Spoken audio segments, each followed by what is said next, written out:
Bom dia. Alô, bom dia. Sou Kiwanski Arrenda, sou de Luanda, Angola. Nascido e criado em 1979. Devo confessar, para mim é um bocado duro falar às 11 da manhã, porque eu nunca mais me acostumo a essa vida de festa dura, trabalho duro. Mas, tipo, é que eu não existo durante a manhã, não existo. Eu passo as minhas manhãs assim, sempre fechado, numa nuvem. Só passo a existir para a sociedade depois das 4 da tarde. Então é um bocado complicado, espero que não seja assim meio aborrecido e tudo mais. Pronto, vim aqui para apresentar o trabalho, falar um bocado sobre o meu trabalho, esse do viajando à noite, viajando ao sol durante a noite, é o título do meu livro, saiu há pouco tempo, foi publicado há pouco tempo, deve estar aí à venda pela internet, se estiverem interessados. E é um trabalho porque a minha história de Angola sempre teve uma grande importância naquilo que eu crio e tudo mais. Se bem que quando eu falo da história de Angola, depois há outros pontos geográficos que vão sendo incluídos, porque é um país que em toda a sua história teve a influência, teve a interferência de toda uma comunidade internacional, não é? E para mim, como todos esses anos de conflito que Angola viveu, tipo 30 anos de guerra civil, 14 anos de guerra colonial, falar também sobre o período do esclavagismo, o porto de Luanda, porto de Bengala foram portos super importantes assim, e então são vários períodos de violência extremamente violentos e que não houve um debate sobre isso, porque o pessoal estava ocupado a fazer guerra. E fazer guerra é isso, é ter que acordar de manhã muito cedo, pôr a farda, partir para o campo de batalha, voltar mais tarde, cansado, estressado, não pensa na história, vai dormir outra vez e a questão vai passando assim por dias e dias. E eu acho que isso, quando se fala da guerra, normalmente temos uma imagem muito das explosões e tudo mais, assim, do pior, do extremo, mas há esse dia a dia de viver numa sociedade em guerra, não é? Quando a guerra terminou em Angola, eu já tinha 23 anos. E realmente acho que dá muito trabalho fazer guerra. Acho que não é para a minha natureza preguiçosa, eu não seria capaz. E a primeira vez que comecei a pensar nisso foi quando fui a Berlim, né? Tipo, e estavam menos 10 graus. E assim a pensar, pô, como é que esses caras saíram daqui para invadir a Polônia, tipo, com esse clima, né? Tipo, uma loucura, mano, assim, tipo, rock and roll. Mas tipo, isso tudo bateu-me numa daquela, não, há um vazio na nossa história, assim, tenta-se debater sobre a pós-colonização, mas não debatemos sobre o pós-esclavagismo, então assim, uma data de períodos históricos que não foram, não houve uma reflexão mais profunda, não houve um debate, e hoje estamos numa situação que é muito similar a vários países que foram colonizados, que é quase como um atropelo histórico. Essa ideia de que temos ainda problemas da era da pedra para resolver e ao mesmo tempo somos obrigados a pertencer a um mundo moderno, né? De aviões, internet e tudo mais, e de repente isto é o fruto que a colonização causou, né? Como diz um amigo, que tipo, a escravatura não é a história da África, a escravatura é a interrupção da história da África, como também foi a colonização, foi uma interrupção, e isso hoje nós temos que voltar atrás, fazer esse exercício. E a arte para mim é importante nesse sentido de que a ficção permite essa viagem temporal, né? Posso criar uma ponte entre o passado e o futuro e basicamente rejeitar o presente. E então há toda uma ideia tipo de...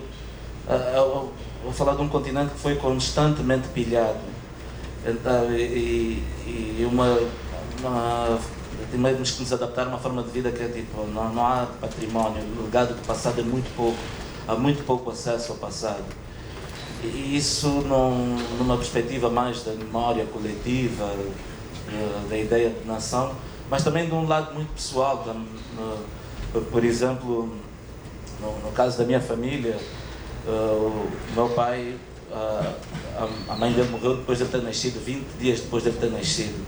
E naquela altura havia o hábito de destruir-se as imagens das pessoas que tinham morrido, tipo, apagavam tudo que existia de registro fotográfico.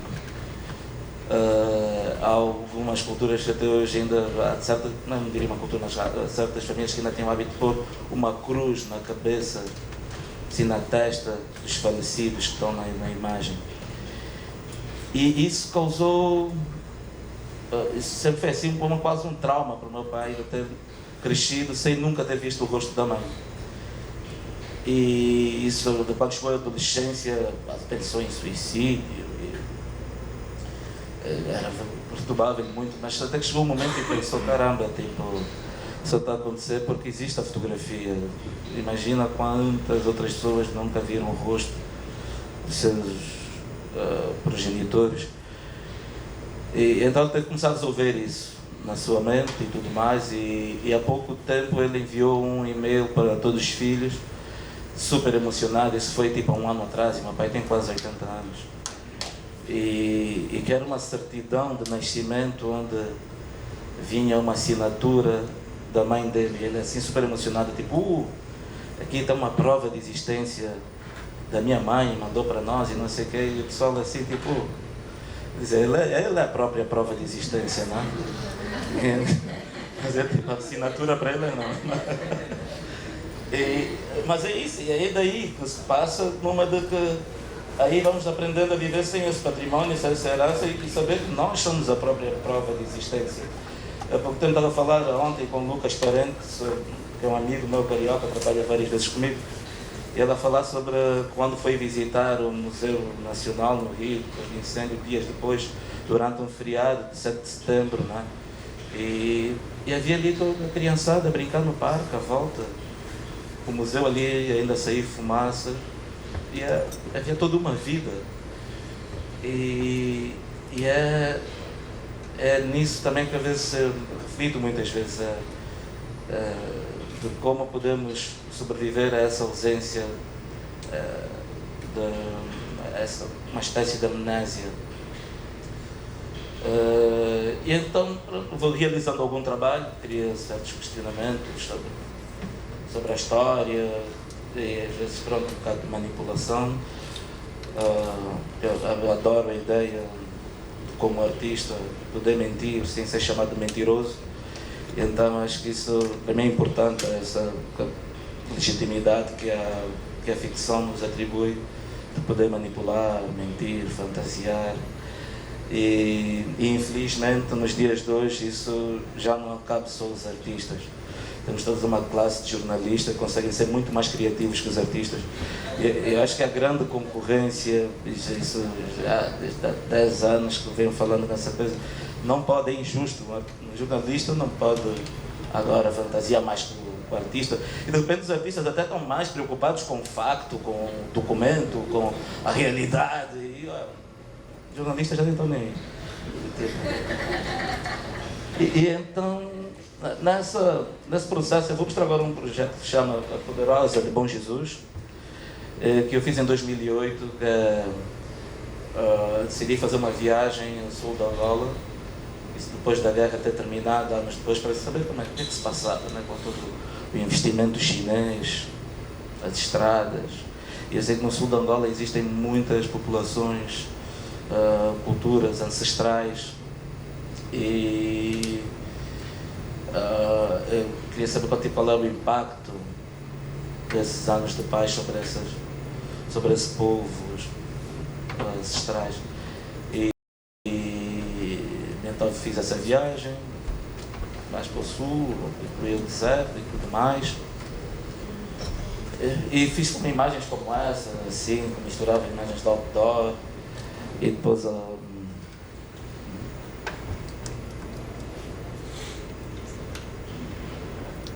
é aqui um problema técnico ali.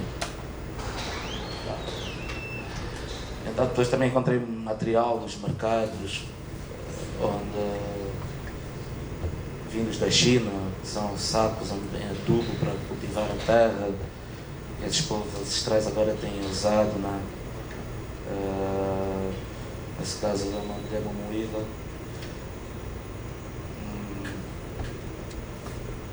Eu tenho que direcionar isso para algum lugar. E então, tipo, os próprios objetos, né, começavam a invadir esse lugar onde eles vivem, né? E a roupa fabricada na China, e esse vestido para mim foi assim, uau, em cima.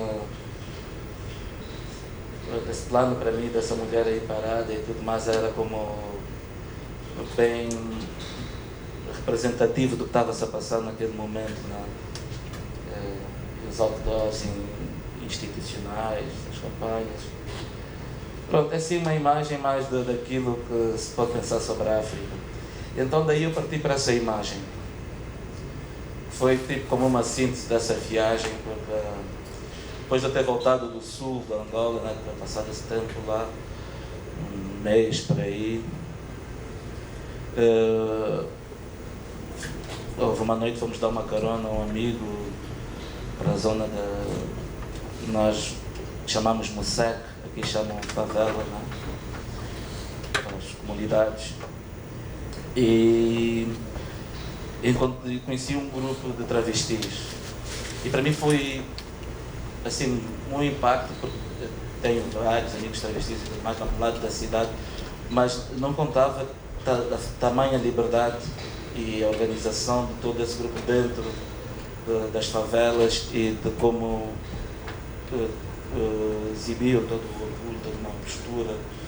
Isso para mim era, assim, foi uma descoberta muito feliz, eu fiquei assim, muito emocionado e decidi conversar como é que é a Poderosa. A Poderosa tem uma empresa de catering, faz comida para casamentos, festas e batizados. E eu propus à Poderosa, vamos fazer um trabalho junto. Eu vim lá do sul da Angola, tipo, eu gostaria de vestir como uma momoíla, esse povo ancestral, e encontrar assim uma paisagem, contar toda uma imagem. E ela ficou meio desconfiada, mas não, ela estou aí, topou fazer a coisa. E pronto, a minha ideia na verdade era como criar como uma armadilha, tanto para um olhar estrangeiro que fica à procura daquela África profunda, aquela África das raízes, e que hoje cada vez menos existe isso, né? Tipo, todo o processo de colonização e agora o boom da economia teve. E como um amigo me diz que quem vê a África profunda vai ao Brasil, não vai para a África. Porque há muitas coisas aqui que não foram preservadas, que lá desapareceram simplesmente, religiões, certos rituais e tudo mais. Mas é sempre um discurso para os políticos em Angola, e uma questão assim de orgulho, falar sobre essa África profunda. Quando ninguém está nem aí, tipo, para essa África. O pessoal está mais preocupado com Mercedes-Benz, fato Giorgio Armani e vestido mais caro, assim, são super ocidentalizadas, mas faz parte de um discurso assim mais populista, falar da África profunda. Então essa fotografia era como uma armadilha.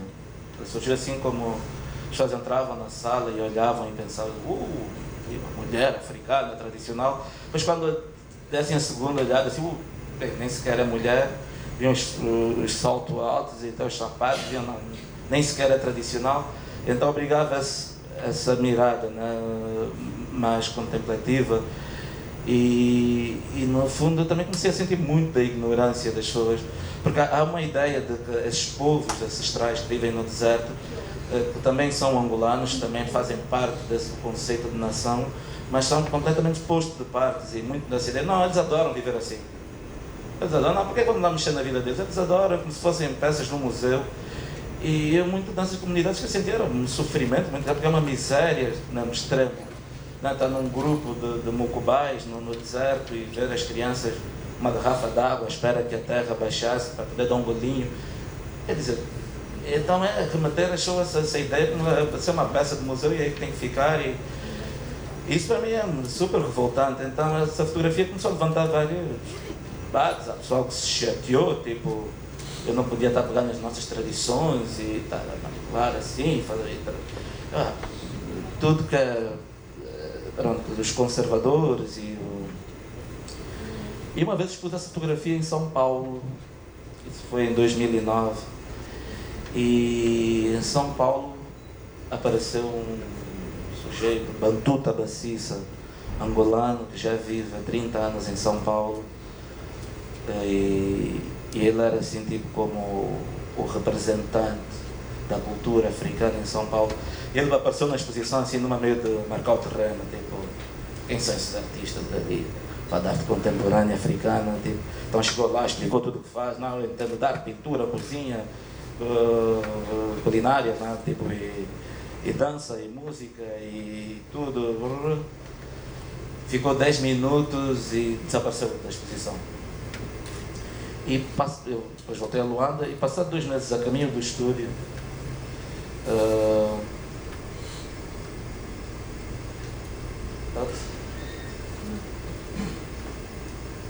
a caminho do meu estúdio, eu encontrei, tipo, como sempre o jornal, a caminho do estúdio, e vejo essa notícia no jornal. Bantu Tabacissa, obras expostas na Assembleia Paulista. E assim, eu conheço essa cara. Eu conheço essa cara, esse sujeito é tipo. Mas quando começa a dar o artigo, aí vejo a fotografia, atrás dessa é a minha fotografia, mas em pintura já. E ele estava a fazer uma exposição em São Paulo sobre a mulher tradicional africana. Não é lindo isso? E eu começo a ler o artigo todo, né? E vem tipo opinião professor universitário a falar sobre a obra do Bantu Tabacissa, a trazer os valores da África para o Brasil, e a África profunda, a África. E depois também vem a diretora do Museu da Assembleia, também todos à volta desse discurso da África profunda e dos valores africanos do Bantu Tabacissa. E depois também vem um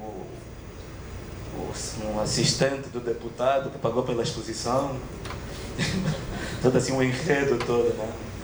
E tudo aí, eu vou falar do artigo e tal, e uma mulher africana, a importância da mulher africana, e é poderosa que está aí a pintura, tipo, no centro da coisa.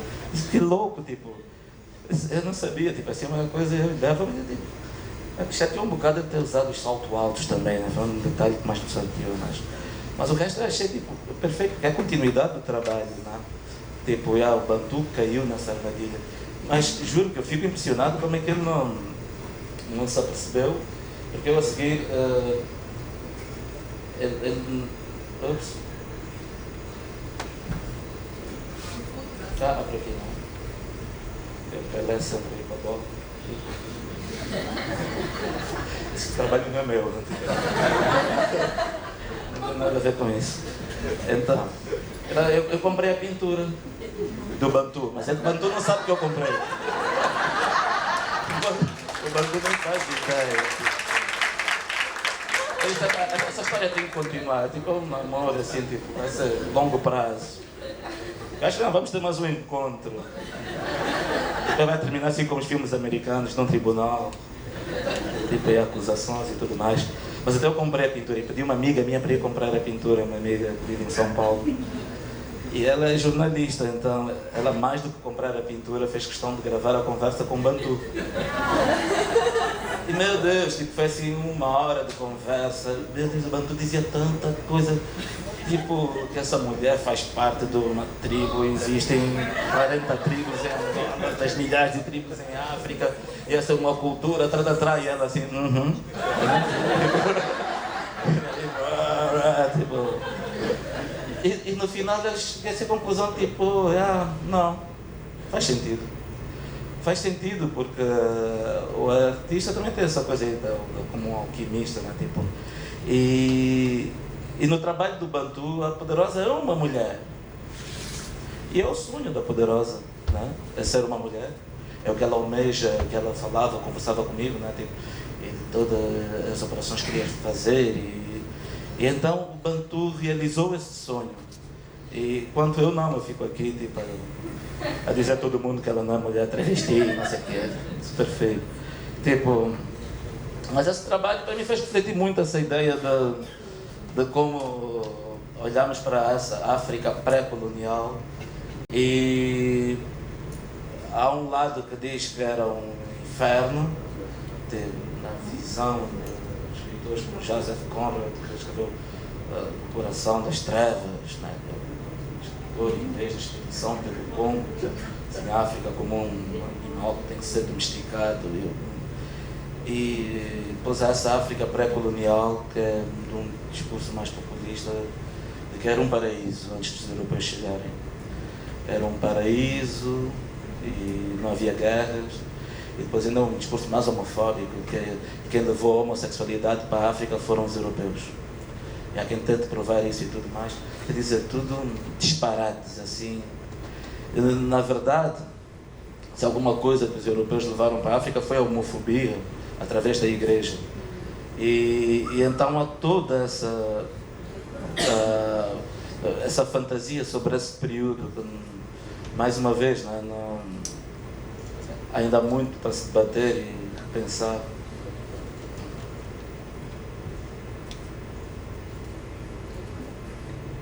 Acho que aqui é um problema técnico.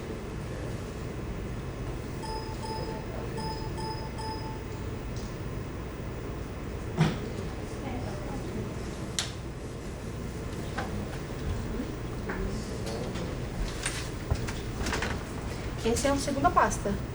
É, a segunda pasta. Então, pode rodar? Não, pode ser. Só que não era essa imagem que eu queria. Ok, tá bom.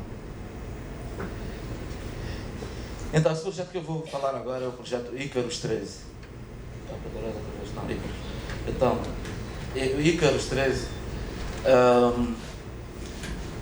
é um projeto que é muito ligado à ficção científica, porque em Angola, depois da independência, houve uma forte influência do bloco comunista. Nós considerávamos um país de tendência comunista. Isso também tudo por uns lados que já tinham sido criados durante a guerra colonial, em que houve todo esse apoio da União Soviética e mesmo de Cuba na guerra contra a colonização, né? Contra o colono português. E tudo isso já parte, né? Do início do século XX, a Revolução Russa, né? De outubro, depois inspirou também a Revolução em Cuba, e a Revolução em Cuba também inspirou a luta em Angola. E a luta em Angola também inspirou muito do que se passou nos Estados Unidos na luta contra a segregação. Então todos esses movimentos é como uma corrente, nada, as coisas não estão desligadas. Por isso que eu digo, quando falo da história de Angola, depois acabo por chegar a outros lugares no mundo. Não está circunscrito, digo, nas fronteiras nacionais, né, ou mesmo na plataforma continental. É bem global, né, que se passou e a Angola tinha assim esse protagonismo, porque mesmo depois da independência há uma grande influência a guerra civil tem uma grande influência da Guerra Fria. Eram os campos quentes da Guerra Fria, né? Tipo, para dar uma ideia de que a Guerra Fria é uma questão ideológica, mas em certos pontos do mundo, como nós sabemos, essa guerra existia mesmo, né? E Angola era um deles. E tudo isso levou para Angola todo um movimento, quer dizer, houve uma tentativa de invasão da África do Sul, do regime da apartheid sul-africano, durante a década toda de 80. Foi uma horrível, assim, foi das batalhas, as piores batalhas que já se passaram em África, se não a pior, tipo, era de uma intensidade, uma tecnologia que foi usada e tudo mais. Porque a África do Sul sentiu-se ameaçada depois da independência em Angola, em 1975.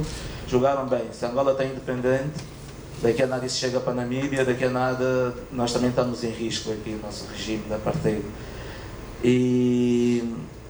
Então começaram essa invasão, que tinha apoio da CIA, dos americanos, da CIA, tinha mercenários ingleses, e tinha mercenários franceses, tinha exército do Congo, e do outro lado da fronteira, da trincheira, era o governo, né, que estava no poder, tinha o apoio dos russos, e havia centenas de milhares de soldados cubanos que foram para Angola para travar essa invasão sul-africana. E essa invasão sul-africana determinou muito o que é a história em África e, de alguma forma, até em termos globais.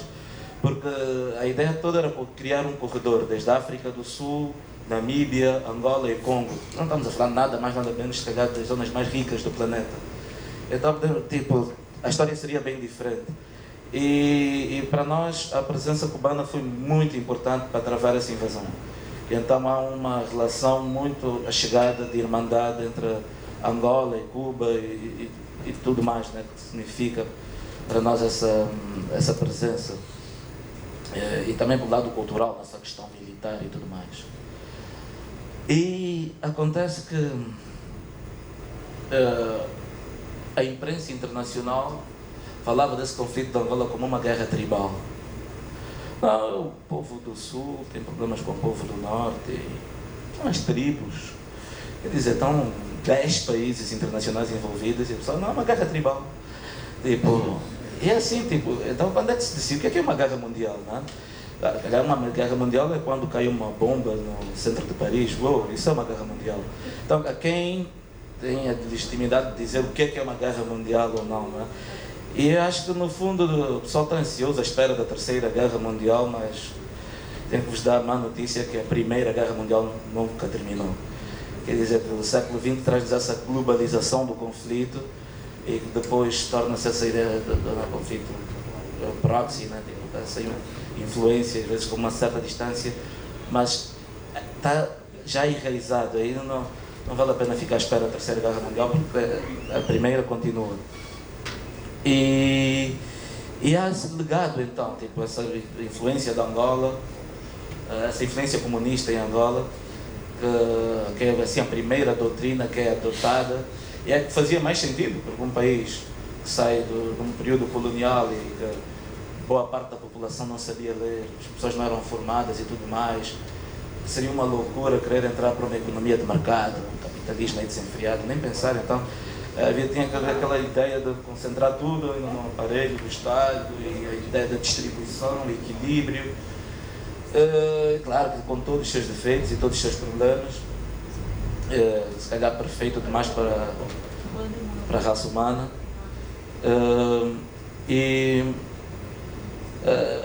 Há nesse período como uma data de símbolos começam a nascer, pensados nessa relação. E nos discursos, essa ideia do primeiro presidente de Angola, Agostinho Neto, disse no primeiro discurso, tinha um busto de Lenin no Parlamento, e dizia: sob o olhar silencioso de Lenin, fundamos o MPLA-PT, o Partido do Trabalho. E era como se Lenin estivesse em algum sítio vivo, a olhar para nós, tipo, e a proteger, né? Então eu sempre pensei nessa dimensão também meio dogmática do marxismo. Eu mesmo basicamente rejeitava a religião, mas a forma como era implementada muitas vezes lembrava também o processo religioso, a forma que é a religião. E então, quando Agostinho Neto morreu em Moscovo, em circunstâncias ainda desconhecidas, que se sabe que Agostinho Neto era médico, poeta, e nos últimos anos da sua vida alcoólatra. E então chegou um período que esteve muito mal e teve que ir para Moscou para ser tratado e tudo mais. E quando ele volta, é construído um mausoléu para pôr o corpo do Neto para repousar, construído pelos russos. E esse mausoléu então tornou-se na minha nave. E esse é o projeto Ícaros 13. O projeto Ícaros 13 é sobre uma viagem ao Sol. É um projeto que é como a de celebração e ao mesmo tempo a tragédia. porque não há como suceder nisso, né? De viajar ao sol sem que acabe numa tragédia. E o projeto, tipo, eu olhava para esse monumento e várias pessoas em Luanda viam, né? Parece um rocket e tudo mais. E a ideia era tipo, se calhar, isso ia ir para a Lua, mas eu achava que a Lua já não era o suficiente, era necessário, se calhar, pensar num outro planeta. E lembrei-me de uma anedota do Samora Machel, que o Samora Machel foi presidente de Moçambique, dizia muitas anedotas sobre ele próprio, assim, tinha um sentido de humor imenso. E ele contava uma anedota que uma vez vai à Assembleia do Povo e diz: os americanos já foram à Lua, os russos também já foram à Lua, mas nós africanos vamos começar a nossa era espacial e a primeira viagem vai ser para o Sol. E todo mundo começou a aplaudir, assim, uma grande euforia, todo aplaudindo, tipo, uou! Grande Samara, tipo, um grande camarada, sempre foi. Mas havia um camarada lá na Assembleia do Povo que estava a hesitar assim, mas não sabia como duvidar com uma figura, né, das palavras de Samora na altura. Podia ser assim, fatal, né? E ele levanta-se e pergunta, e diz: mas camarada Samora, camarada presidente Samora, mas o sol é muito quente. E Samora responde: camarada, já pensei nisso. Nós vamos ao sol, mas vamos de noite. E então daí surge essa ideia, né, de viajando ao sol durante a noite. Que no fundo é libertar das trevas, a procura da luz maior, mas vai acabar em tragédia. Tipo, e é muito. Eu também, quando falei dessa história toda da Angola e essa coisa trágica pós-independência, tem a ver que nós celebramos a independência, foi toda uma festa, tipo, 500 mil portugueses abandonaram Angola, aquilo foi uma independência efetiva, tipo, né, a independência do Brasil. Tipo, era como se os índios dessem corrida a todos, não imagino. Então em Angola foi assim, 500 mil pessoas, brancos, angolanos, portugueses, abandonaram o país. E as cidades ficaram vazias, e depois os políticos, os guerrilheiros que lutaram pela independência, quando alcançaram a tal de independência, eles nem acreditavam, porque eles no fundo pensavam em alguma ideia de autonomia, uma questão mais de inclusão, poder político, e de repente tinha um país todo para eles, né? E isso para mim é esse período também que eu cresci, numa de que os meus pais fizeram parte, meu pai é herói da clandestinidade e fez parte dessa luta junto com a minha mãe, tipo, ir para dar apoio aos guerrilheiros no meio das matas e quando chega a independência, está um país assim todo, os portugueses abandonaram, então não havia nem bombeiro, nem polícia, nem nada, não havia ninguém, tipo, a cidade ficou completamente vazia, até os cachorros abandonaram também depois, tipo, e então teve que começar um país do início, tipo, foi o ano zero. E começar esse país foi todo um desafio, né? Criar toda essa ideia de identidade. Ok, criar o primeiro bilhete de identidade, com o camarada Neto, criar toda uma estrutura e foi incrível, né? Todo esse processo. Compor um novo hino, desenhar uma nova bandeira. E eu estou a falar disso, isso foi há 40 anos atrás. Né? Então, e para quem é artista, para quem trabalha na arte, isso para mim é muito motivador. Porque não é aquelas sociedades que já estão fechadas em si, olhar para uma Europa velha, né? E aquela questão que nada já muda, nem para tocar numa pedra, tudo patrimônio. E ali não, ali estava tudo em movimento, tudo a ser pensado e a ser consolidado, né, naquele momento. E então surgiu essa ideia: vamos para o sol. E eu escrevi um texto. Samora disse que sim, vamos realizar o sonho do camarada Samora. Comecei a escrever um texto, então comecei a ter que inventar mecanismos e tudo, então fui inventando máquinas. O vidro da nave tem que ser feito com não sei quantos quilates de diamante. Há um fato que tem um catalisador capaz de transformar o calor em energia, como um ar-condicionado portátil. Todo o texto é assim, toda uma aberração, né? Tipo, e depois olhei para o texto assim, uma pessoa quase convincente isso, tipo. Mas eu não precisava da imagem e pensei, bem, tenho que escolher, tenho que ver algumas imagens. Fui para o meu arquivo e escolhi 8 imagens. Isso aqui, está aqui a nave, óbvio, uma nave. O mausoléu não tem nada. Essa se tornou a nave. E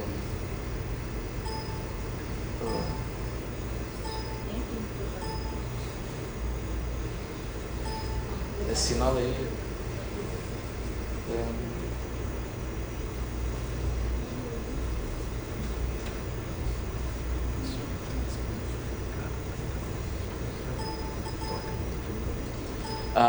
é para essa direção mesmo, não?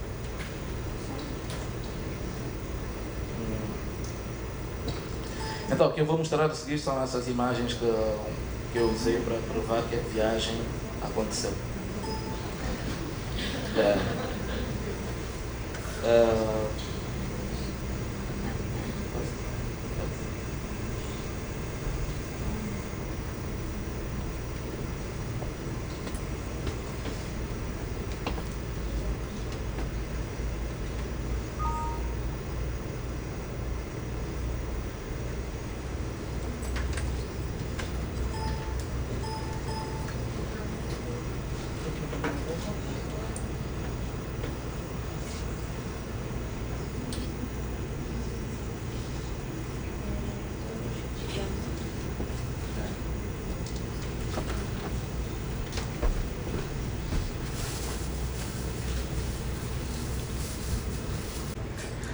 E essa aqui, aquela aeronave, o Icarus 13. Aqui apresento-vos o Observatório de Astronomia, que no fundo é um cinema que ficou inacabado durante o tempo, estava a ser construído durante o tempo colonial, e depois da independência abandonaram o edifício e tornou-se como um mictório público quase, um edifício abandonado. Mas então eu olhei para esse visual, sempre feito assim, bem público, Observatório de Astronomia. Depois tem o Centro de Treino e Formação de Astronautas, certo, de Namibe. E essa é a imagem da construção da nave, processo no fundo é a construção do edifício da nossa Petrobras, que se chama Sonangol. E a seguir tem essa imagem que é a vista da nave, mas desde a ilha da Chicala, que é uma ilha em frente de Luanda, essa é a nave de outra perspectiva, e depois o lançamento da nave. O lançamento da nave foi durante o Festival de Laser, quando Angola foi a primeira vez para o Mundial. Foi assim uma festa, em 2006. Então quando eu vi isso, daqui perfeito o lançamento, assim, essa chama assim verde, combustível estranho. E depois, nada, tipo, é isso. E essa é a imagem do Sol, e para chegar ao Sol, que na verdade é dentro de uma cerveja. É a capa do livro, né? Tinha um livro ali, sabe? É uma metáfora, assim, como um estilo de vida. Porque eu estava na praia com os amigos tomando uma cerveja e tipo, tinha o pôr do sol a bater na espuma da cerveja e ui caramba, isso é lindo. E na câmara. Então todas essas imagens, né? Essa é a única que sofreu assim um pequeno crop, porque eu tive que tirar a areia à volta e deixar-se assim esse efeito do sol. E depois.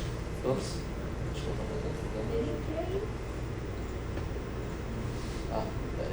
peraí. E aí o regresso dos astronautas. Às 5 da manhã. No dia 20 de novembro, acho que foi esse dia. Tremenda felicidade. Porque isso foi assim um fechar da missão. E na verdade isso é um posto de gasolina, como chamam aqui no Brasil. Lá em Angola está uma bomba de gasolina, que estava a ser demolido. Isso era assim como um cogumelo que usavam para sombra, né? E esse regresso para mim foi assim bem significativo do que hoje até estamos a viver no país. Porque há houve toda uma esperança à volta do crescimento da nova Angola e tudo mais, mas tudo era baseado no petróleo, tipo, uma economia para nada diversificada. Então agora que o petróleo foi abaixo, a economia outra vez foi abaixo, e o país está assim numa das maiores crises de sempre, desde a guerra, né? E então esse é o regresso dos astronautas, é tipo, de volta outra vez, vamos pôr os pés no chão outra vez, chega de estar na órbita. E pronto, essa imagem Isso foi numa das exposições, foi a Bienal de São Paulo 2010, da instalação. Depois eu fiz a maquete e também tenho o texto, a explicar, são os 3 elementos da peça. E a primeira vez que fiz esse projeto foi para uma trienal na China. E houve no dia da abertura da exposição, tipo, eu recebi uma chamada que eu nem estava lá na abertura da exposição, estava com outra galera em festa. E ligam para mim: a exposição abriu, você está onde? Eu, já vou para aí. Não, vem que tem aqui os jornalistas que querem falar consigo. E eu chego lá, tipo, está o jornalista, espera, câmara, televisão chinesa e tal. E tipo, a primeira pergunta: essa viagem aconteceu? E eu, tipo, fui burro, né? Disse: não aconteceu, isso é ficção, né? E ele olhou para mim e disse: está mentindo, tipo. Vai para uma fotografia: isso é o quê? Isso é uma cerveja, tipo, isso não, tipo. Acho que seria mais fácil dizer sim, a viagem aconteceu. Mas aqui na China, como está tudo louco, eles não tentavam ir lá para o sol e acabava mal, então está fechado ali o assunto, né? Então, o Ícaros traz sobre essa, como tinha dito antes, né, sobre essa celebração e ao mesmo tempo a tragédia, que vem logo a seguir, né? E eu sempre tive assim interesse também sobre trabalhar ficção científica, uma vez que o conflito em Angola eu tinha dito, né, antes, essa influência da Guerra Fria, e o género de ficção científica foi muito importante durante a Guerra Fria, né? Os americanos e para os russos.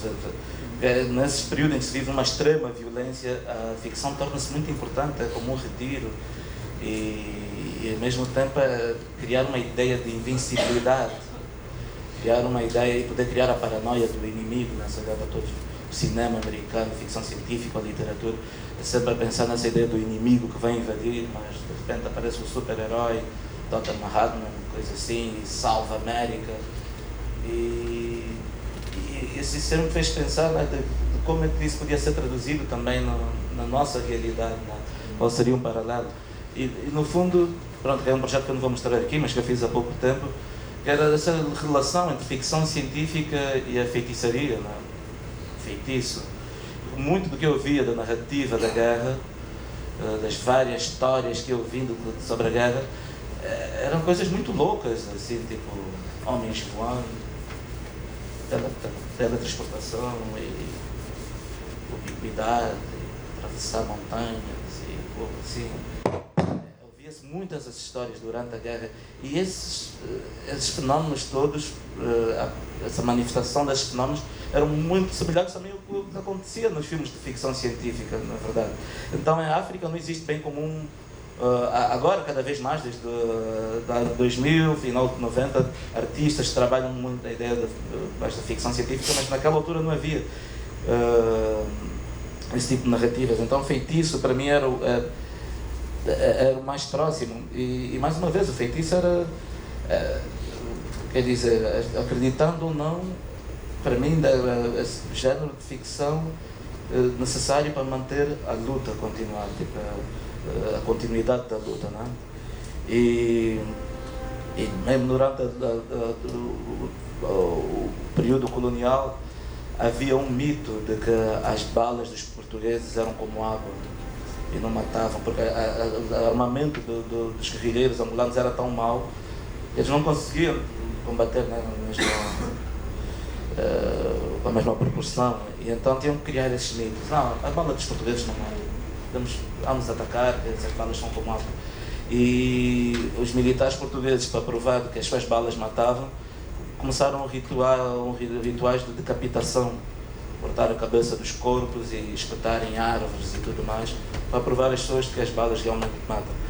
E isso, para mim, são esses horrores, né, da guerra, mas a ficção aí tem uma importância extrema, né? Enorme. Acho que agora eu...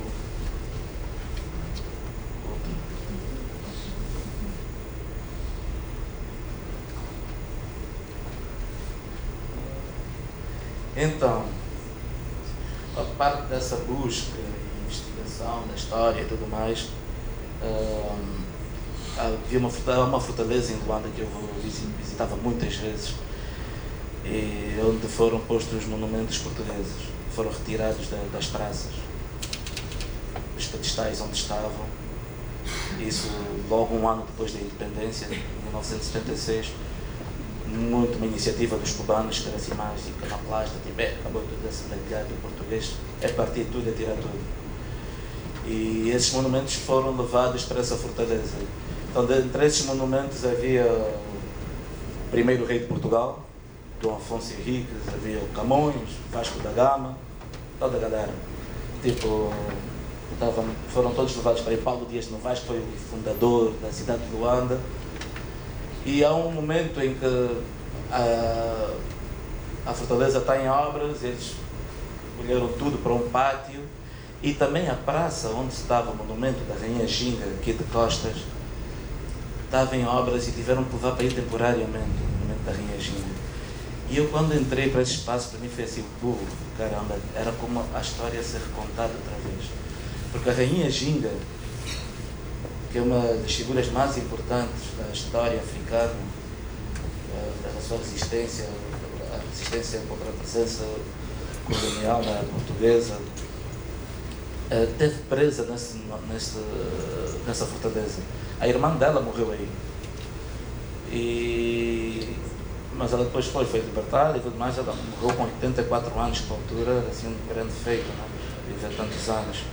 E então, quando eu vejo a estátua dela aí, é como se ela tivesse regressado para a vingança. E então ela defronta o rei, assim, frente para frente. Lá atrás está o Camões, e foi um dos governadores da cidade de Luanda.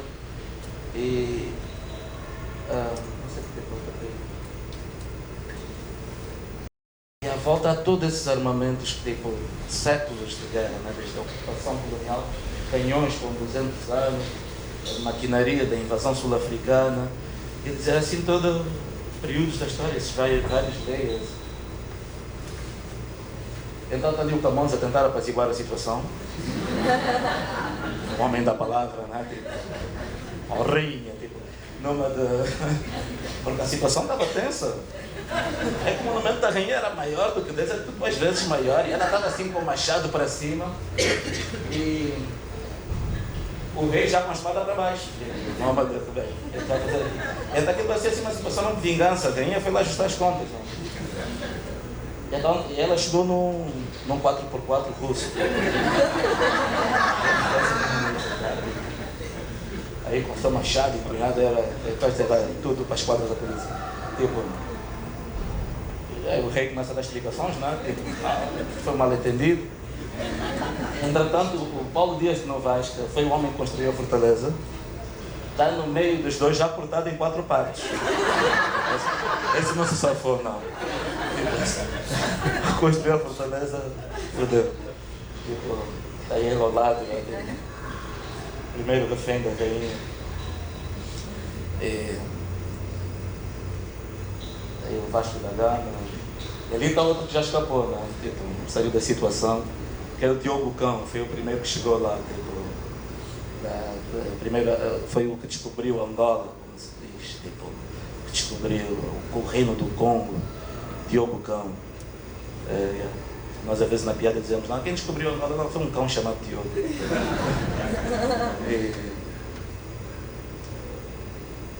Pronto, a situação toda, eu não sei porque era entrando sempre esse projeto no meio, Paulo Dias de Novaes, não é? E depois essa é a parte final, não é? Tipo, aí está ali tudo partido, um grande caos. E pronto, daí onde surgiu esse projeto dos monumentos, né, que estão aqui expostos também, e por dizer, se há esses heróis assassinados, os monumentos devem estar, os pedestais devem estar em algum lugar. E aí partir para esse processo de invadir esses pedestais, então. Primeiro aqui onde estava o fundador da cidade de Luanda, Paulo Dias de Novaes. Convidei o meu amigo Didi, que é gay, assim, um ativista pelo direito dos gays em Luanda, assim, uma figura grande, maluco, a sério. Tipo, esse é Didi, então bora trabalhar, fazer uma coisa. Ah, que vai estar vestida de noiva, então vai vestida de noiva. Disse, vamos fazer assim um vestido de noiva, mas com saco chinês, tipo esse novo casamento da África com a China, né? Então, no lugar do fundador da cidade, está o Didi. E aí estava o Dom Afonso Henriques e a sua espada. Então aí foi o Chunos Fiel, que é estilista e poeta. Chunos, tipo, vamos pensar aí numa onda. Ah, que nós já quero levar os livros lá para cima também. Então aí o Chunos, né? Em vez de ter lá o rei com a espada, tem um artista com o seu livro. E esse aqui é do Prince, é um dos retratos parte da série, que é aquele tríptico que está na exposição, né? E o Prince, um amigo meu, tem uma paranoia com o músico Prince. Então tem várias tatuagens de símbolo do Prince, várias atrás. E disse, pá, Prince, então bora, vamos aí. Eu adoro a atitude dele assim, tipo, a forma como ele veste e tudo mais. As pessoas ficam chocadas em Luanda. Então foi esse tipo de pessoas que eu decidi convidar para mim, são como meus heróis culturais, né? Tipo, era tipo a nova geração mais vibrante estava a surgir em Luanda, e isso para mim era pôr essas pessoas no pedestal, tipo, para substituir os heróis de guerra. No caso do Prince, a situação da performance foi mais complicada, quer dizer, ele fumou um baseado antes de subir no pedestal. E eu assim, tipo, oh, mano, tipo, não. Então chegou lá em cima, começou a transpirar. E quando desceu, tipo, veio dizer, ei, que longe, tem uma coisa qualquer, eu acho que o espírito da estátua ainda está aí, o cara ainda está aí, eu já não... Eu estou a tremer lá em cima, disse, mano, você como vai fumar um baseado e subir aí? Claro, mano, não pode, né? É louco, é o Prince, né? Fazer o quê? Mas ele sobreviveu, está vivo. Não tem nada. E para essa uma das imagens, tipo, que é, para mim era muito significativa do projeto, que é como uma metáfora para esse desmantelamento de toda essa consciência colonial. Tipo. Mudar a leitura deste vertical e partir para o horizontal, dizer, um herói do tempo colonial, partido em quatro. E eu expus essa imagem no Museu de Arte Moderna da Bahia. E aconteceu que a ministra da Cultura angolana veio visitar a exposição. E é sempre essa questão, tipo, que até hoje ainda acontece, é de como colocar esses monumentos na nossa história. O que é que eles significam? Porque para certas pessoas, eles, como era a opinião da própria ministra, eram figuras importantes na nossa história que têm que ser enaltecidas. Há pessoas que ainda querem que esses monumentos voltem para a praça, imagina só a aplicação. E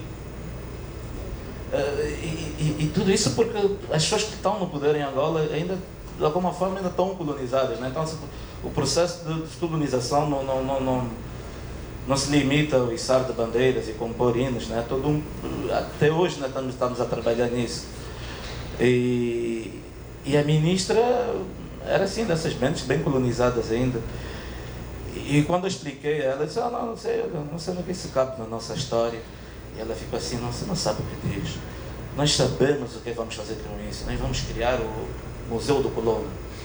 O Museu do Colono, não tem museu de arte, não tem museu de história, não tem museu, não é museu do colono pelo plano da ministra. E eu disse a ela, tipo assim, ministra, sinceramente, para mim, esses monumentos são como cidadãos clandestinos. O visto deles está caducado, deviam ser deportados. E ainda dei uma ideia melhor, que podia ser trocar com alguns objetos da arte africana que foram roubados, que estão nos museus europeus, não? Podíamos fazer uma troca com os reféns. Isso para não atirá-los ao mar. Mas pronto, a ministra ficou chocada. Ficou muito chocada, eu acho que isso tudo para mim foi triste, né? Pensar que caramba, ainda temos muito trabalho por fazer, né? Porque as pessoas que ainda têm saudade do tempo colonial. As pessoas olham do tempo colonial, no tempo colonial é que era, havia mais ordem, tal. As pessoas esquecem da coisa do trabalho forçado, dos descontratados, que era como uma continuidade da escravatura e que aconteceu ainda no período colonial, né? Não, mas sempre essa romantização do passado, né? Acho que muito também está passando no Brasil, as pessoas têm saudade da ditadura, imagina, tipo, é louco, e em Angola existe também isso, tipo, numa de que, como havia uma pequena porcentagem da população muito pequena, mas de negros angolanos, tiveram acesso ao Estatuto de Assimilado, que foi um estatuto criado pelos portugueses quando os outros países de África começaram a ficar independentes, mas os portugueses não queriam largar a colônia. E então inventavam de tudo, diziam não, os negros em Angola também sentem-se portugueses. E até porque Angola não era uma colônia como todas as outras, era como acontecia com as colônias francesas ou inglesas. Não. Eles criaram a ideia do ultramar, que Angola, Moçambique, Guiné-Bissau são províncias de Portugal, são Portugal, mas ligadas pelo mar. E toda essa ideia chegou a ter um ponto de violência tal, porque, com exceção dos franceses na Argélia, os portugueses são os únicos que enviaram tropas para a África para proteger as colónias. E usaram uma guerra de 14 anos, né? Uma guerra horrível, onde usaram bombas como napalm, que já eram proibidas na altura. E isso não se fala, né? Tipo, isso nem está nos livros escolares, né? Em Portugal. Tipo, ainda hoje ainda continua, mantém-se esse mito, né? do português como bom colono. E então é incrível de encontrar angolanos hoje que agem da mesma forma, porque no fundo o que acontece é que muitas das pessoas que estão no poder agem da mesma forma como atingiam os colonizadores, porque é a referência que eles têm de poder, é a referência que eles têm de como exercer o poder. Então podem ter mudado a pele, eles eram brancos, agora negros, mas a forma de agir e toda a corrupção que existe, tipo, bilhões e bilhões de dólares são levados para a Europa e não se entende, tipo, o que é que se passa, né? E então é isso, eu acho que esse processo ainda está no caminho, né? Tipo, não há nada para celebrar, ainda essa ameaça de colonização ainda é bem presente, né?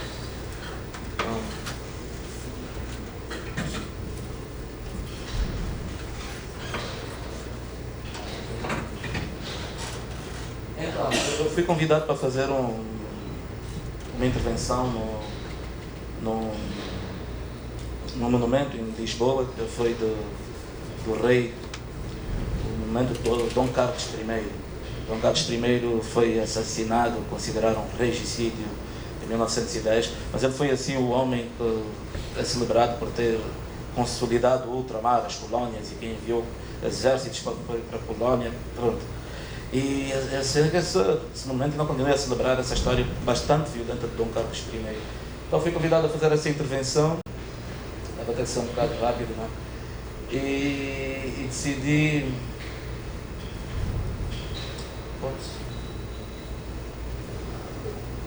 convidar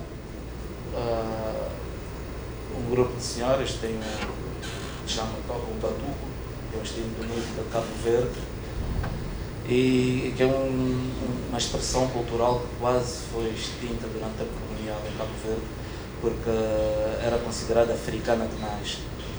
E então decidi convidar as senhoras, e é isso o nosso rei, e elaborar como uma decapitação simbólica do rei. Então a ideia foi pôr uma caixa na cabeça do rei. E aí o que aconteceu foi uma velha viu, nós abrimos a caixa, ligou para a polícia, vamos pôr uma caixa na cabeça do rei.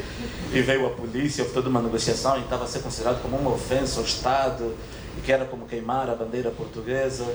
E sim, o caso depois já estava entregue ao diretor nacional da polícia, que já ia falar com o património, que isso é uma ofensa. Quer dizer, é bem simbólico, né? Numa onda comparando que foi mesmo violência causada pela colonização, o que é essa caixa na cabeça? E então esse é mais um dos projetos de intervenção, performance que fiz as senhoras foram tocar debaixo do monumento e dançaram, tocaram, até o momento que a polícia viu que já não tinha lá razões para prender ninguém, tipo, sabe, pelo menos tirem já a caixa da cabeça do rei. Até a culpa foi deles, tipo, aquilo era uma performance para durar meia hora, com a presença da polícia, o rei ficou ali 2 horas com a caixa da cabeça. Pioraram mais a situação do rei. E houve uma amiga minha que dizia, cuidado a tirar a caixa, porque Esses monumentos antigos, o pior é a parte do pescoço. Você pode quebrar a cabeça e só caramba, para alguém bicho, tipo, parte da cabeça do rei. Isso aí seria um segundo regicídio. Acho que deve estar só mais 5 minutos. Então, essa fotografia eu fiz em Veneza. Foi uma viagem, fiquei 5 meses, 6 meses em Veneza, a trabalhar numa residência artística. E na altura em que eu cheguei lá havia assim, uma grande crise sobre a presença africana e a imigração africana. Assim, tipo, uma histeria total. Houve até conflitos lá numa cidade no sul da Itália, porrada séria. E eu pensei, pô, caramba, tipo, e muito do que a direita, os fascistas italianos, racistas, tipo, diziam que não, aqui nós não temos essa relação com a África, tipo, as pessoas reagem assim porque nós não tivemos colónias em África, uma exceção de uma presença dita na Etiópia, mas nem dá para considerar como uma colónia. Então, por isso é que reagimos assim e tudo mais. Então, foi para mim, eu comecei a fazer como uma investigação, de saber tipo, quais eram o legado dessa presença africana na Itália. E para a perspectiva histórica, para tentar desmantelar esse tipo de discurso. E na verdade é que a cidade de Veneza tinha sido construída por mouros negros, quer dizer, escravos vindos da África. E havia um monumento dentro de uma das igrejas que era assim com 4 pilares, eram 4 homens negros que suportavam toda uma estrutura da igreja.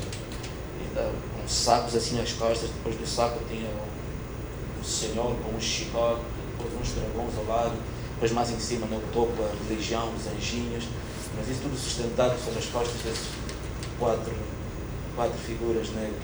Era muito expressivo, a escultura assim com uma qualidade muito grande, isso é dentro de uma catedral em Veneza.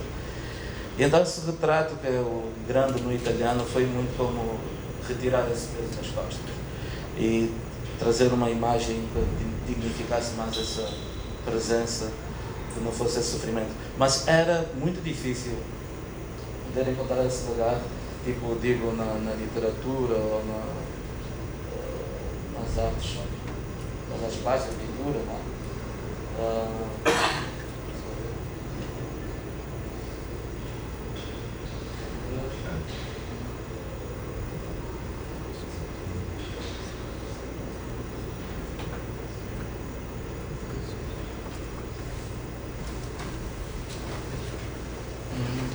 Ok. Então, outro retrato também que é o Mercador de Veneza. Inspirei esse trabalho no livro do Shakespeare. De alguma forma, nos livros de Shakespeare havia sempre esse retrato do outro, não? Tanto do Mercador de Veneza, que lá se apresenta os judeus, ou Otelo, o Moro de Veneza. Tipo, falar das histórias dos outsiders que vinham de fora. E então, convidei um amigo, o Sidi, músico senegalês, que vendia essas bolsas em frente a esse edifício, que é o Instituto das Artes e Ciências de Veneza. Ele nunca tinha entrado nesse edifício e vendia bolsas em frente a esse edifício durante 2 anos. E para mim era necessário, tipo, foi importante como trazer esses corpos para dentro desses espaços que na verdade foram construídos por mão de obras escravos. E isso para mim era como um manifesto, né? Tipo, poder ocupar esse espaço. Depois a outra série, vou passar rápido, que é dentro da mesma ideia que esse não Destino do Otelo, também baseado no livro de Shakespeare e também com a mesma intenção, né, de invadir esses lugares. E só para ir muito rápido para a última pasta, só para terminar. Sim, acho que é a última. Você não chama pasta de ficheiro, né? Uma história também, como isso tudo é usado muito para legitimar o racismo que existe na Itália. E como também, né, a Europa tornou-se um continente fechado entre muralhas. E esses imigrantes saem da África, de um continente que não consegue abraçar os seus filhos, vários conflitos e corrupção, chegam, tentam atravessar para um outro continente que os rejeita com as suas muralhas e muito acaba nessa tragédia no Mediterrâneo. Então para mim era como todo barco naufraga no Mediterrâneo, todos esses corpos que aí flutuam são a ilha de Vênus, não é? Que é a ilha dessas pessoas que partiram para a busca da beleza, do amor, de uma vida mais digna e que de repente termina numa tragédia. E então eu peguei também nessa ideia da palavra, a ideia da camisa de Vênus, esse duplo sentido, que ao mesmo tempo, né, serve para proteger-nos como agente externo, agente exterior, mas também não nos permite procriar. E deixa eu ir mais para frente, acho que então o que fiz foi, também ocultado, foi cobrir miniaturas de estátuas da arte clássica europeia com camisinhas mesmo. Então era assim umas...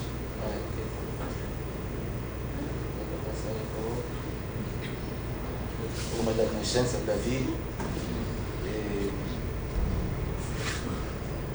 Vênus do Nilo.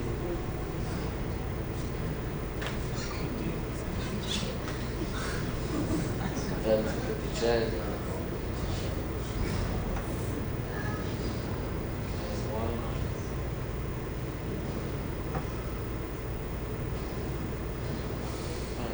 Bom, esse foi o último projeto que fiz pensado nisso. Depois há uma série de fotografias que acho que não aparecem aí, que são imagens que eu retirei da internet, onde vem várias embarcações de imigrantes a cruzar.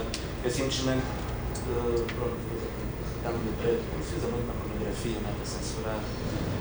E ao momento que eu fiz esse trabalho, isso foi em maio, né, eu apresentei esse projeto a primeira vez, de janeiro até maio já tinham morrido 630 pessoas no Mediterrâneo, só este ano. E para mim, quer dizer, era um dos tópicos que me interessa, né?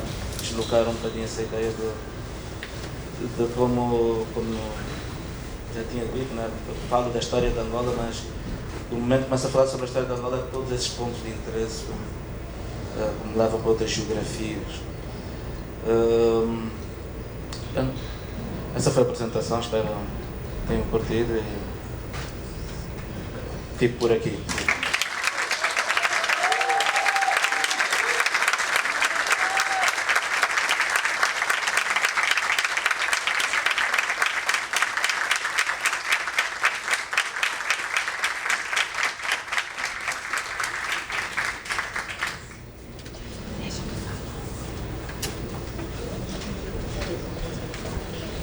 Acho que agora é uma coisa, perguntas e respostas, ainda há tempo, não sei. Acho que já não dá, não.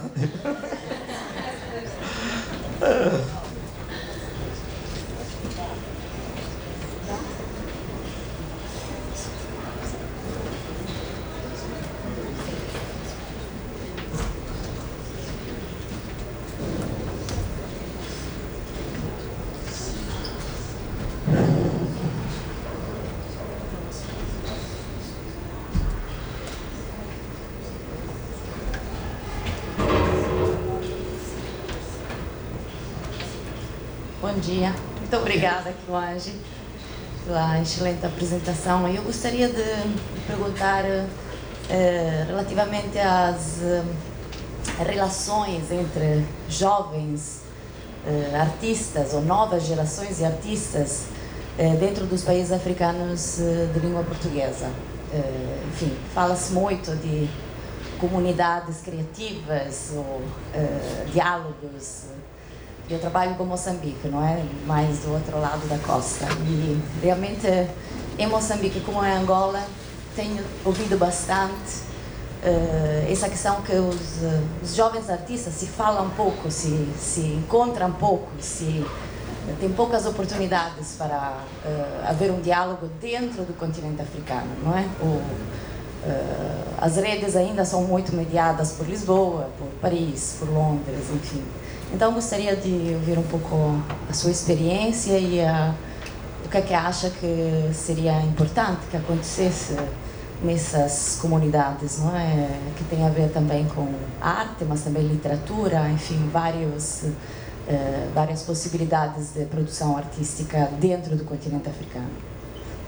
Sim, é bem verdade que é muito mais fácil existe muito mais interação dos países africanos com a direção para a Europa do que entre nós. No fundo, também falamos de países que estão muito fragilizados, não é? Tipo, no caso de Moçambique e de Angola, são países que vêm de conflitos em que pronto, a cultura acaba sempre por ser o parente mais pobre, não é? No meu caso, todo o início da minha carreira e o trabalho que comecei a realizar, felizmente em Luanda houve um movimento que foi muito importante, foi a Trienal de Luanda. E isso possibilitou que artistas pudessem mostrar as obras em Angola, Ruanda, e muito da parte da comunidade internacional, tipo da cena artística internacional. Houve muitos convites de artistas e curadores que foram visitar a Luanda, mas infelizmente, quer dizer, esse evento hoje já é uma coisa que morreu praticamente.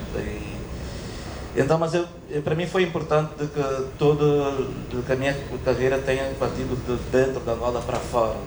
Não ter sido muito essa ideia de ter partido para a Europa e procurar sucesso em algum sítio.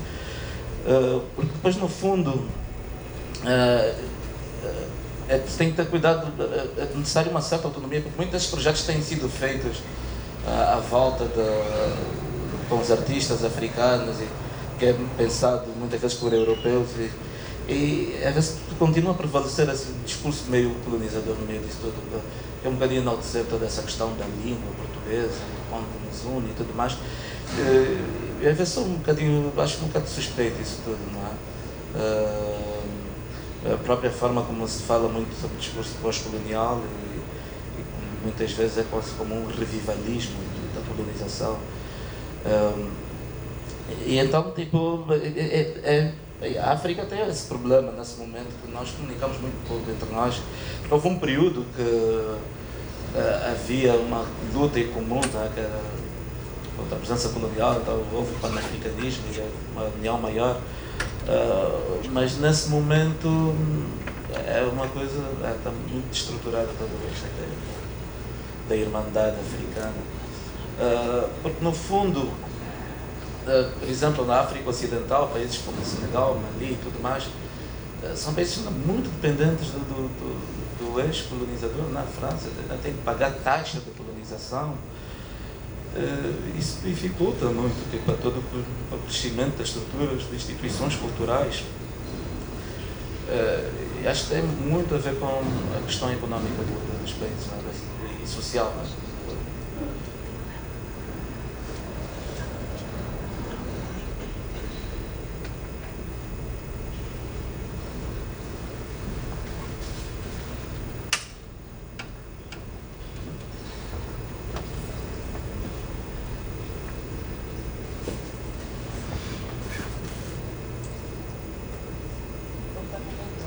Podemos ir almoçar, tipo, não sei. Já pode continuar a conversar no boteco, tem um boteco aqui ao lado. É um lugar muito gostoso. Não tem que ser aqui, né? Tem mais uma pergunta. Acho que o povo está com vergonha. Que medo. As perguntas da Diana são tão profundas e complicadas. Não tem nada de pergunta profunda. A gente ficou até 5 horas da manhã ontem, não tem nada de profundo. Eu só queria saber como estão os projetos para a pessoa já querendo trabalhar, os projetos para o ano que vem. Para onde é que você vai estar, o que você vai estar fazendo, o que tem em vista de pesquisa. Eu estou por atravessar um momento assim meio de procrastinação, tipo, eu não consigo trabalhar, não sei o que vou fazer no próximo ano, nem sei se vou ser artista no próximo ano, porque eu tipo, porque eu tinha sonho de ser músico primeiro, tipo, passei pela música e tal, e agora no próximo ano vou fazer 40 anos, não digo a ninguém, tipo, mas pronto, eu tenho algum projeto a pensar, muito ligado o ano passado estive nos Estados Unidos e há uma cadeia que se chama Angola, nos Estados Unidos, que é uma cadeia, uma prisão. E era da prisão as prisões mais violentas na história americana. E chama-se Angola porque é uma prisão que foi construída num terreno, num lugar que tinha uma plantação, onde boa parte das pessoas escravizadas lá vinham desde Angola. Então, estou um pouco tentando pensar criar uma relação com isso, dessa cadeia, né, do lado histórico e os dias de hoje, né, e muito também da prisão hoje como essa continuidade da escravatura nos Estados Unidos. E pronto, fui lá visitar a cadeia e estou pensando em alguns projetos para isso. Mas eu não quer dizer, normalmente é difícil planear as coisas assim com tanta antecedência, um projeto muito assim. Para trabalhar mesmo horrível, tem uma preguiça enorme. Não gosto de trabalho. Não gosto de quem gosta de trabalho.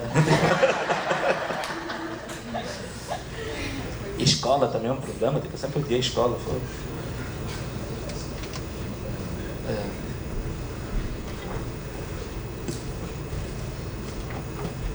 Bom dia, Quiluane, muito obrigada pelas suas palavras, são inspiradoras.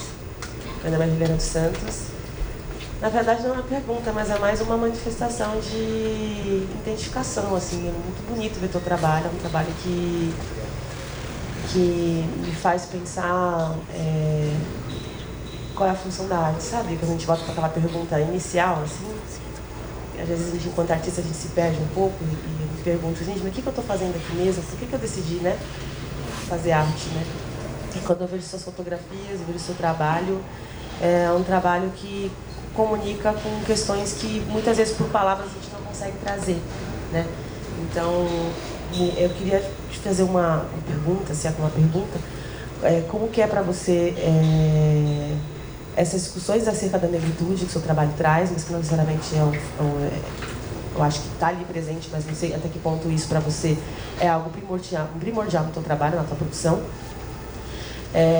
E como que você é lido, tanto em Angola, os trabalhos que você traz a discussão sobre um corpo negro ali presente, e como que você é lido quando você está em outros lugares, por exemplo, como está na Europa, como que é para você, como é que o seu trabalho é recebido, como é que as pessoas leem o seu trabalho, tanto do ponto de vista de um público negro ou um público branco, se essa questão de se essa dimensão da racialidade na apreensão do seu trabalho chega até você, como é que é para você lidar com isso? Para mim, tipo, como é que eu posso explicar isso?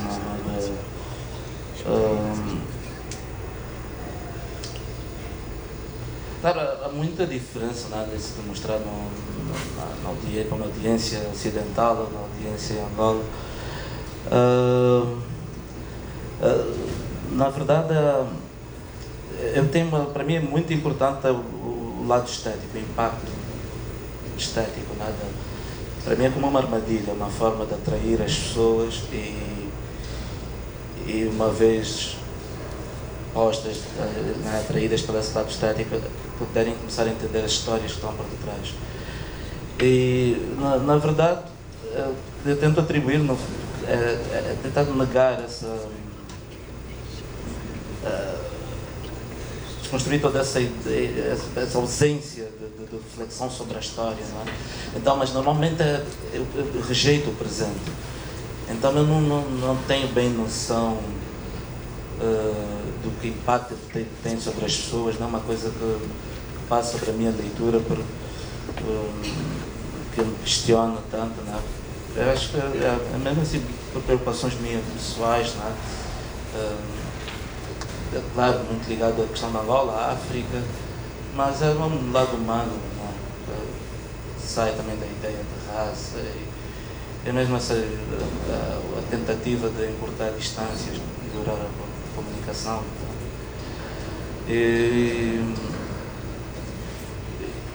Eu acho que sim, tem suscitado algum debate sobre os trabalhos que eu tenho feito, não é?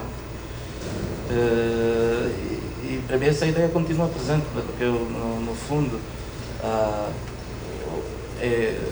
uma sociedade como a Angola, as pessoas ficam muito presas à questão do presente. A vida é muito dura, não é? Então, quando não existe esse acesso ao passado, e é quase impossível fazer uma projeção do futuro. E isso por causa desse presente, que é duro mesmo. E eu acho que a ficção, para mim, essa oportunidade, né, de poder rejeitar o presente e criar uma ponta para o passado e o futuro. E eu não tenho bem, às vezes, a ideia do impacto, né, porque acho que cada pessoas também, cada um traz uma história pessoal e cada pessoa tem uma leitura, a obra bate-se de forma muito diferente, né, dependendo da história de cada pessoa. Eu acho que depois de deixar assim as coisas em aberto, mas também por trás do trabalho tem várias camadas, não é? Sempre podes encontrar ali uma coisa que tu conheces, que toca na tua história de vida. E para mim é ser meio aberto. É isso.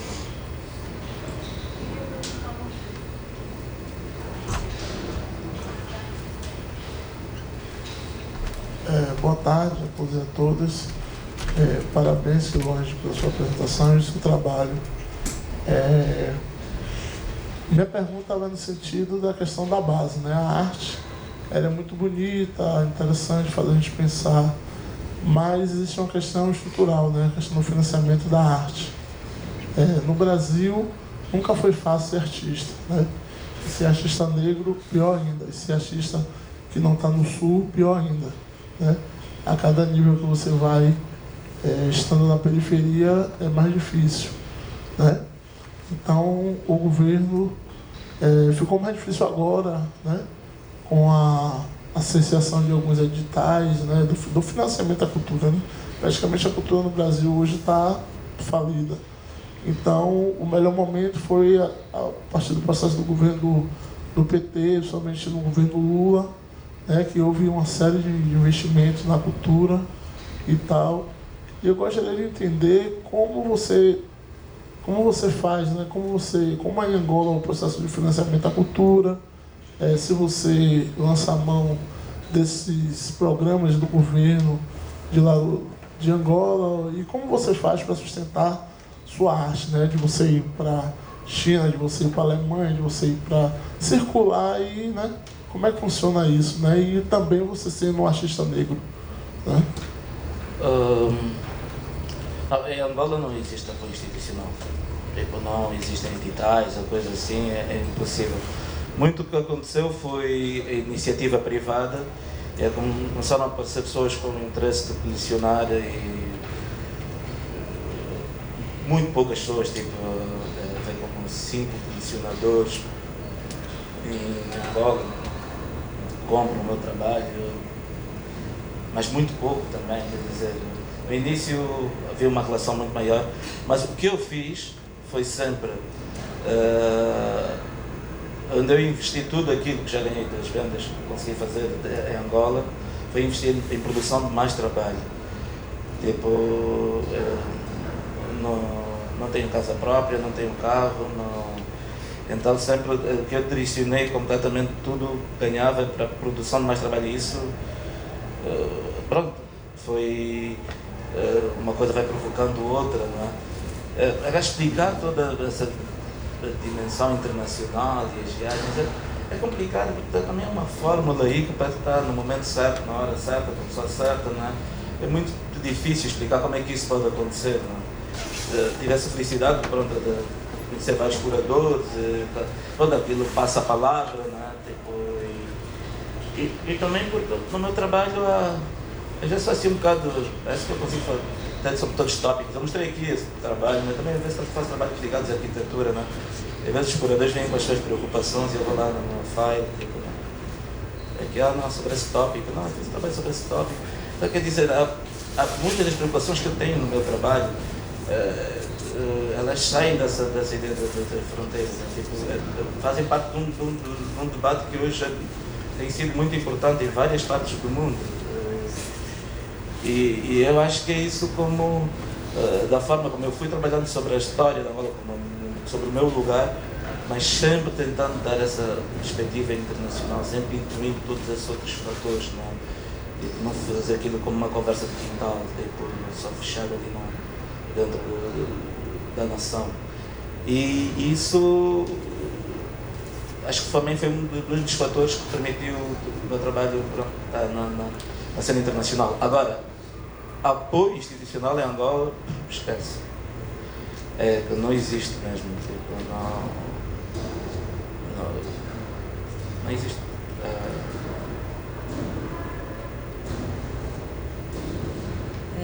parabéns, Quiloange, lindo o seu trabalho.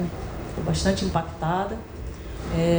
Eu queria te perguntar sobre a sua trajetória, sobre se você teve uma educação formal nas artes. Você é um rapaz que nasceu num período de conflituoso, né, em Angola, e que de reconstrução de um país, né, enfim. Como foi essa formação? Teve uma educação formal? Você se interessou por arte na escola ou não? Ou é uma coisa autodidata? Eu gostaria de conhecer um pouquinho dessa história. Eu sou autodidata, não tenho formação nenhuma assim, universitária, não. Mas havia uma relação, pronto, em casa. Meu pai gostava muito de fotografia, tinha um irmão também, também fazia fotografia, tinha um estúdio em casa, o material que ele comprou na Rússia. Dois irmãos viveram na União Soviética, nos anos 80. Mas eu não tinha a ideia, nunca fui trabalhar com fotografia, nem me sinto como o fotógrafo, né? Para mim a fotografia é mais um meio para expressar várias ideias e preocupações. Mas eu, por exemplo, questões técnicas eu não entendo nada. Eu só adoro as máquinas japonesas, faz tudo para mim. Tenho que ser sincero. Às vezes a fotógrafa vem falar comigo, começam a falar de abertura, diafragma, para mim isso é chinês. Tenho que ser sincero quanto isso. Então, eu comecei primeiro dentro do universo da música. Eu costumo dizer que todo artista plástico é um músico frustrado, não sei se é algum, mas comecei com a coisa da música, aprender a tocar instrumento, tinha uma banda, porque a música era aquela paixão não correspondida, tá? Então não foi muito longe o projeto, e aí eu fui trabalhar para um teatro também, tocava um bocado no teatro, trabalhava para produção de teatro, e aí eu conheci um grupo de artistas plásticos no teatro. E eu sempre admirei, a independência deles, eles eram como os gatos, né? Nós no teatro ou na música era uma dependência do coletivo, que aquilo era meio frustrante, né? Todos com a sua preocupação, às vezes o baterista não via, às vezes não via baixista, em lugares como Luanda, nessas sociedades assim muito destruturadas, projetos coletivos é um problema. Então eu olhava para os artistas plásticos e dizia, meu Deus, que inveja. Então, acho que me tornei artista por inveja, olhando para eles assim, e pensar, eu queria ser assim também. E aí, havia trabalho de teatro e tudo mais, e o teatro não dava nada. E eu lembro de ter aqui trabalhado com os trabalhos institucionais. E eu uma vez fui para o deserto, disse, vou desligar tudo, desliga a ficha, vai tudo. Fui para o deserto, e acho que quando voltei dessa viagem no deserto, foi assim uma revelação, bem, não andei lá 40 dias como Cristo, não é? Mas foi assim meio como abrir uma nova perspectiva e decidi dedicar mais tempo à fotografia. Comecei com a fotografia no início, né? Já tinha essa relação de casa e tudo mais, e fotografia, e daí pronto, naturalmente, gradualmente explorando outras linguagens. Mas eu fico feliz por nunca ter passado em nenhuma escola em Luanda, né? São escolas muito más, aquilo depois é pior, aquele esquema, né? Daquele frame, né?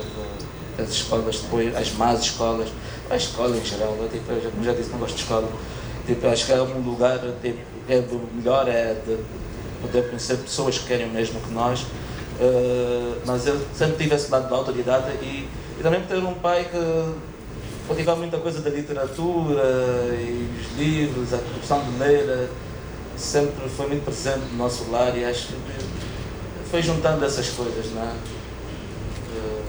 Isso é o meu trabalho também, às vezes eu gosto de puxar essa referência literária para as obras que crio. Mas foi algo meio espontâneo, não sonhava ser artista, não fazia nada, não sou.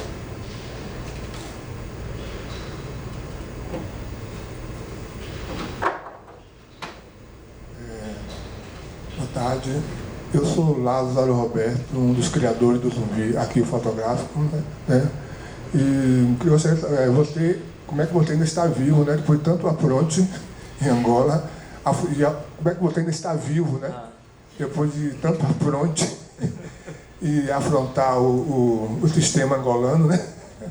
Mas minha pergunta é sobre aquela figura, né, travesti, né, que você falou que foi em um local bem retirado e tal. Eu gostaria que você falasse essa relação dos homossexuais dentro de Angola, porque eu já li um livro assim, de algumas coisas ligadas à África, né, que tem assim, se pegar um homossexual, não sei quantas chibatadas, não sei quantas, não sei o quê, né, é uma repressão muito grande, né. E aí eu gostaria de saber, você falar um pouco sobre isso, dos homossexuais lá dentro, na periferia, e também sobre a prostituição em Angola.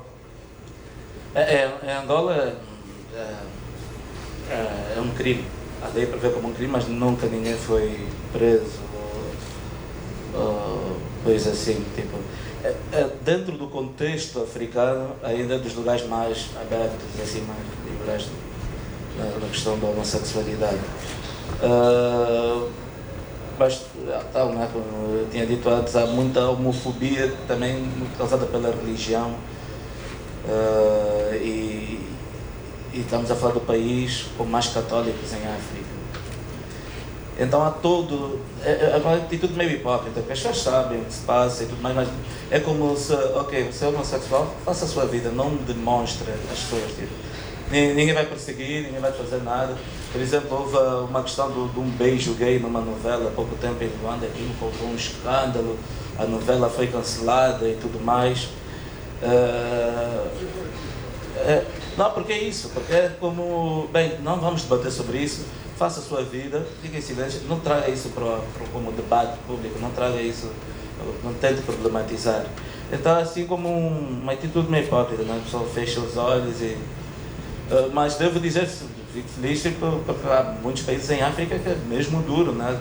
Uganda e outros países mais ligados, mais influenciados pelos muçulmanos, na África Ocidental. Mas é isso, Angola é mais grave essa situação.